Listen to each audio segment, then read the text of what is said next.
žinau, kad vis tiek traukia į humanitarinę pusę. Nes nuo kokių 10-11 metų pradėjau rašinėti net, kas tuo metu turbūt buvo dar ir geras tonas, kurti eilėraščius. Vienas iš ryškių vaikystės prisiminimų buvo, kad 3-4 klasėje pradinės mokyklos, matomai paskutinėse jau klasėse, blonknotuką specialiai užsakęs ar gavęs dovanų iš tėvų, įsidėjęs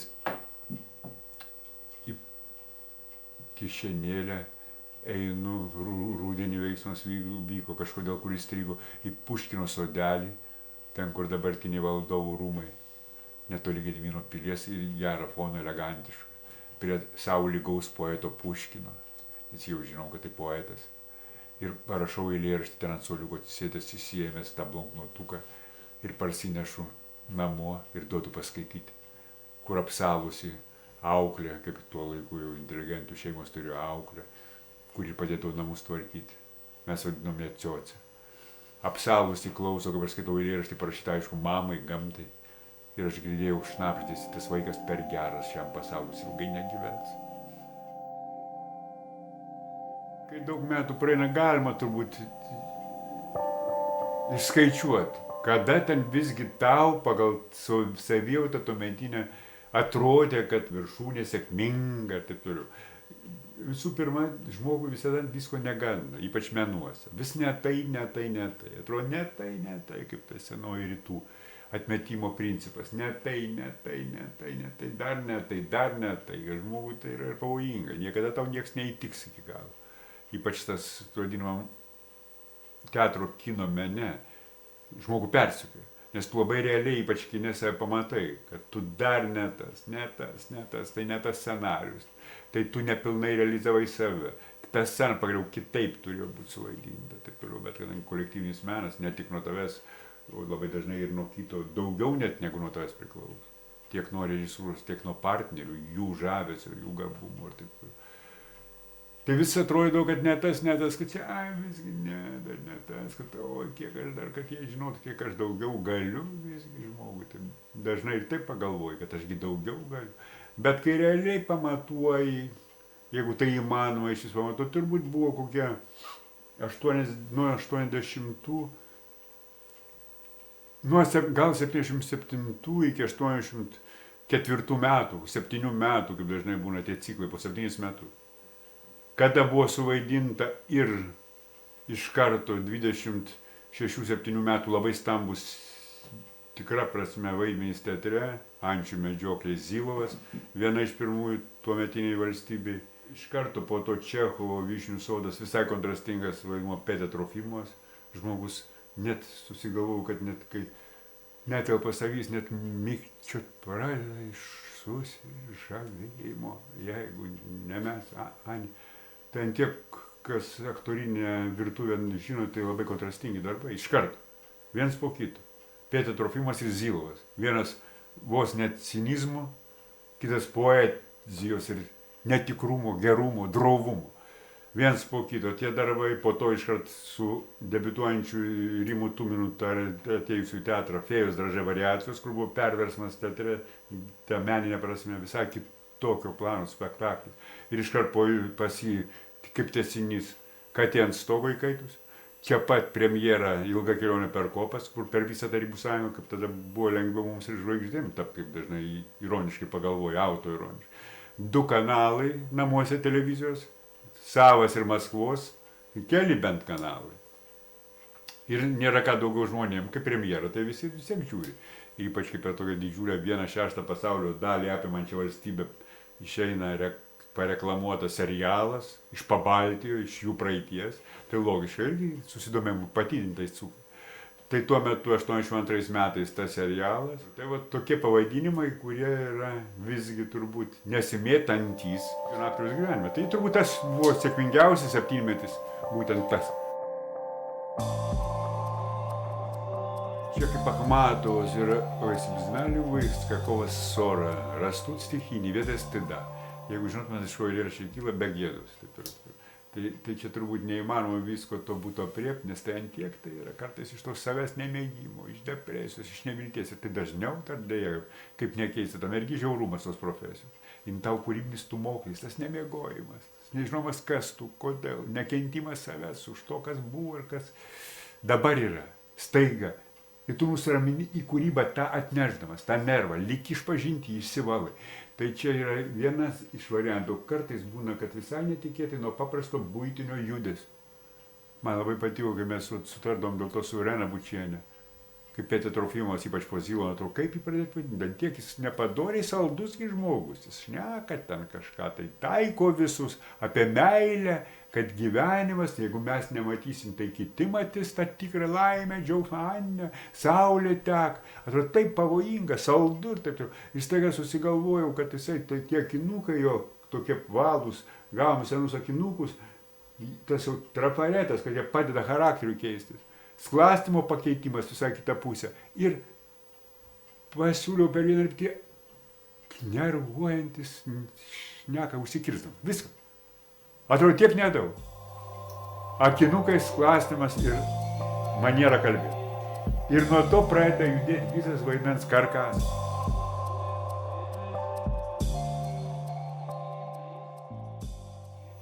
Ne. Tas iš dalies gal gerai, niekad netapau ten to vadinimo, na, kaip būdavo su pašaipa, truputį narcizinius aktorius. Kartu ir sunkiau gal gyventi, kad visai tokiam nervė vis nepasitenkime, tai yra tokie labai keisti dalykai. Žinodavau, kad daugmaž tai yra tikslesnis darbas, kur žodis man patikdavo tikslumas. Dar Baro sugalvotas terminas, tikslus vaidmuo. Kada iš to, kas tuo metu įmanoma, iš visuomenės, teatro vadovybės, partnerių, režisūros, visą kitą, iš to, kas įmanoma, tu visą atmetus susidoroji, susitvarkai ir įtikini tuo savo darbu. Tai aš jausdavau tas pats, kaip ir Zilovas, Brikas, Viljamso pjesė, Kuternickio fėjų, jie tikslus darbai.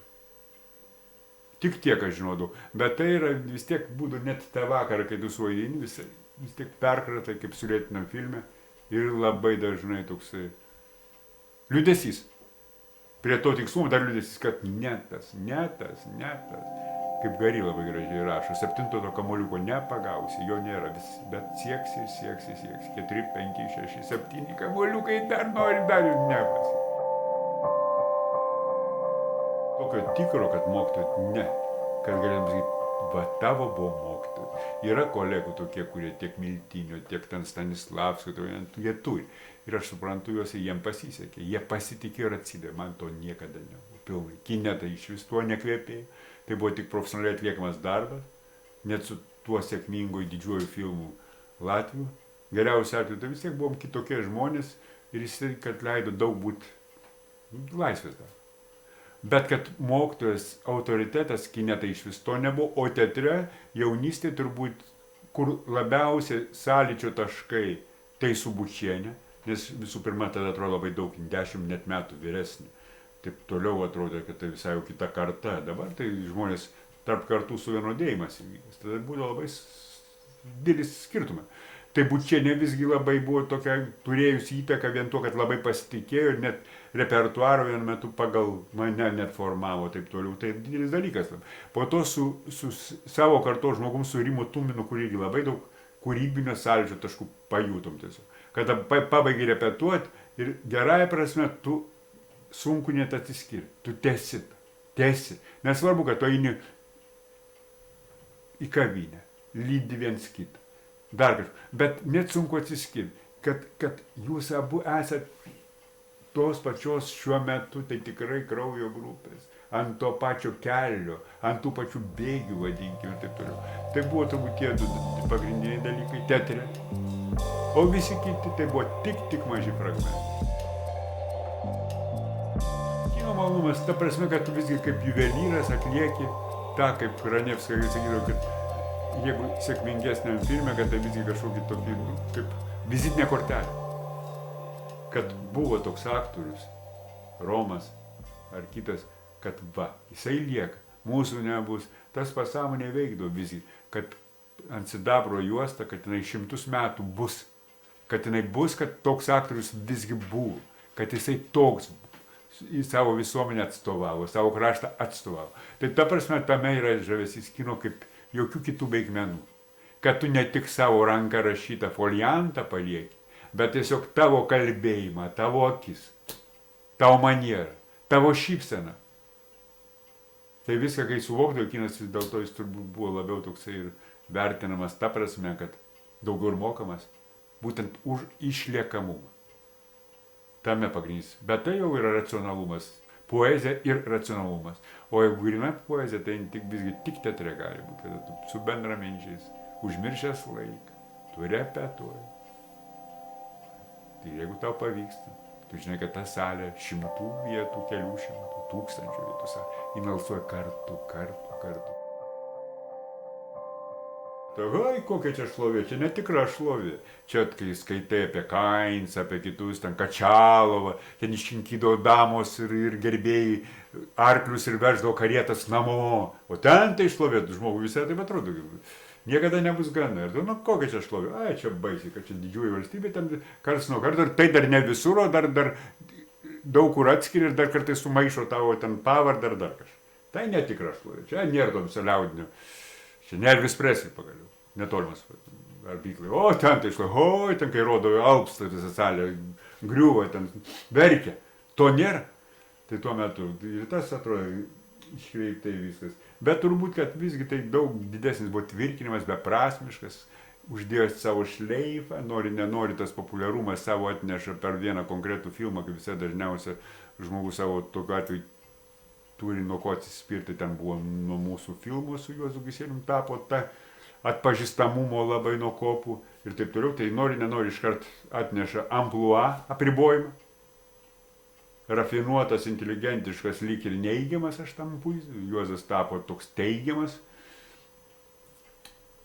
Ir taip toliau, jau ir meniškai reiškia daugiau minusų, nes tu jau įsirėžęs kaip tam tikras, per tam tikrą vaidmenį. Plius turint charakterius, kurie ne geležiniai ir ne ant pieno ir ne ant džiūvėsių, o ant labai plataus bendravimo, plius atsispyrimo pagundos, kur tu staiga didžiulė valstybė visur kviečiamas esi, vaišinamas grubiai šnekant, užsikabinantis grubiai šnekant. Tai ir tas, kiek reikėjo paskui atsigauti sveikatos, sulipdyti baimės, kompleksai. Plius, jeigu tu nusikalto, dažniausiai tai buvo susiję dalykai. Jis savo po to kažką tai prisidirbai žmogus. Tai plius dar, o Jėzau, o visigi atskyrė tave, o visi gal matė tave, jeigu tu būtum, kaip direktorius sakydosi, kad tu aukštas esi. Kai sako mažiukas, būtum tas nieks nematytų. Tai čia visom prasmėm tu pasidarė labiau matomas. Tai ir ta savigrauža siaubinga. A Jėzau Marija, aš ten buvau, ta mieste staiga ir taip toliau, taip toliau. Ta praėję žmonės supras, ką aš turiu galvoje. Moterim tai neaktualu ir nelabai supras. Ko čia dabar krupsėti nuo savo prisiminimų kažkokių. Tai. Bet tuo metu dėja tas irgi būtų. Tai visom prasmėm daugiau minusų negu pliusų. Iš nacionalinio teatro tapo jis tuo metu jau nacionaliniu iš akademinio, kai supratau, kad daina pasibaigusi, tai melodija pasibaigusi. Tuo labiau, kad atėjo tuo metu Jonas Vaitkus. Iš pradžių, kur ir aš asmeniškai visai neblogai buvo santykiai, galvojau, kad taip tai bus pagyvinimas kažkoks. Po to kažkaip tai realiai, kai teatro kaita prasidėjo, supratau, kad tai visai svetimi man dalykai vyksta. Čia yra labai nepaaiškinami dalykai. Būna teatro stilius, teatro veidas, teatro tradicija, viskas yra, tai neišbraukiami dalykai. Vienas dalykas Panevėžys būdavo savo stilistiką, kitas dalykas Klaipėda, trečias dalykas Kauno. Jie visi turi teisę būti vienam lygmenį.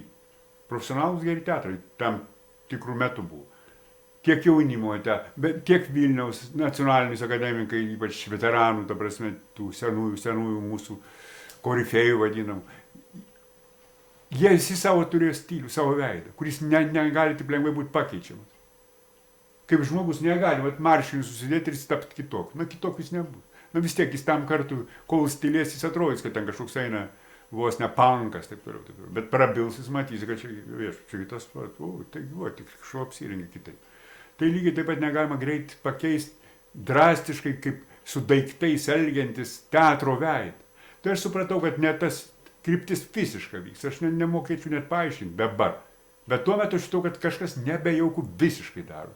Jeigu mes norėjom kitokio teatro, gerai prasme atsinaujinančio, kūrybingo, taip toliau, o ten atėjo kažkoks naujas santykių atnešimas, rinkos santykiai kažkokie, tai taip toliau, man taip atrodė. Knyga tave kartais randa, ne tu randi knygą, tave randa. Tam tikrų laikų, turbūt būtent, kada jau teatras buvo pasibaigęs, aš jau jutau, atėjo turbūt žmogus laiku ir vietoje. Mano vaikystė ir jo vaikystė arti viena kitos, kaip nekeista. Žymiai arčiau negu mano jau vaiko 80-70 metų. Kaip diena ir naktis. Nes mūsų vaikystės panašios, be technikos praktiškai. Tokio padidumo miestas. Tokie pat ritualai. Tokie pat kiemai, be naujų rajonų, be nieko. Papročiai, ta pati miesčionyje, tie patys siuvimo aptarimai, kas pas ką siuvasi, kas pas ką kerpasi, barzdas skutasi, savo kirpėją turi. Ir tas negalėjo irgi nesudominti papildomai. Ir kartu, kaip viena literatūrologė sakė, yra gal prakilnesnių 20-ame amžiuje knygų, kai paklausė, kodėl nuo jo pradėjot seriją 001 nuo Gary. Sako, tokio žavesio daugiau knygų tai nėra. Kaip žavesį žodis. Ta viltis per pašaipą. Apie mamą lyg tai su meilė atvira saldžiaja nėra žodžių, bet kartu begalinė meilė. Ir iš iki galo, kuris negali negraudinti. Aš viską paskaitau, kad bent jau Vilnietė moteris kiekvieną namuose be švento rašto turi ir Gary turėti knygą. Jeigu būtų kitas laikmetis, tobula visuomenė, kurios turbūt niekada nieks nesulauks, nuo roterdamiečių ir morų visų laikų ir taip toliau. Bet jeigu tobulo visuomenė, tai, ką tu žinai, visai kitoks teatras, būtent be to įtikimo elemento, be pritraukimo, kaip dabar visgi teatro pagrindinė ir visų menų, tai yra sudominti, suintriguoti, nustebinti. O tai yra neįmanoma, nes tai kaip klasikų pasakymas. Pastatykit kartuves arba galvą kirskit ir pilna bus aikštė, iškart subėgs žmonės. Žmonės linkia į tuos instinktų. O tauriausia poezija skaitys bus 10-20 žmonių tauriausia. Tai turbūt niekad nebus įspręsta taip. Bet mažam kameriniam teatrui, tai ką tu žinai, tai ką tu skaitai. Ar pasikalbėjimo forma, tą, ką kažkada Vasiljevas pirmuosius bent darė labai neblogai, tos prie stalo, tie pirmieji spektakliai, gerbtuvės. Sujungiant tai, kas jau buvo pasaulyje, bet kartu, žinai, turbūt tokį teatrą dar įdomu būtų. Kitaip jis gal vadintųsi, nenustebinimas, nepritraukimas, ne tas būtinai parodimas, kaip vadinu, nuogo užpakalio trečio iš kairės, kad eikim visi pritraukim. Bet kažkoks bendraminčiam pasidalinimas patirtim, kartu viltim, viens kitam davimu. Turbūt tas niekad nepasibaigs, kol tu gyvas žmogus.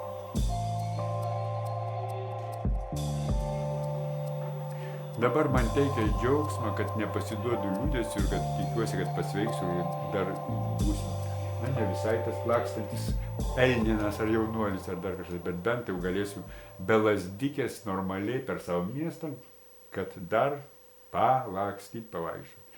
Man tikėjimas tuo teikia džiaugsmą, visa kita tai reiktų tada labai pasiduoti liūdesį, nevilti ir į patalus ir gulėjimą, bus tiek labai sunku eiti.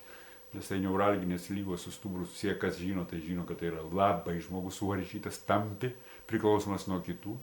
Tai man džiaugsma, kad aš galiu į savo gamtą dar išvažiuoti ir vasarą pabuvau, kiek galėjau ir taip toliau, kad nenusimenu, kad dar tvarkausi, tikėdamas, kad bus pagerėjimas. Man ateina džiaugsma, dvasiniai didžiąja prasme dalykai, man turbūt, jeigu to nebūtų, tai šiam pasaulyje nebematyčiau prasmės būti, man ateina tikro tikėjimo suvokimas. Ne ritualinio, bet tikro tikėjimo. Amžinybės suvokimas. Bandymas įeiti į tikrą tikėjimą, ne ritualinį, o tą tikrą. Kūrėjo jautimas, lyg vedimas tave. Tai turbūt tas dalykas pagrindinis yra, kad suteikia ir prasme, ir džiaugsmą, ir viltį.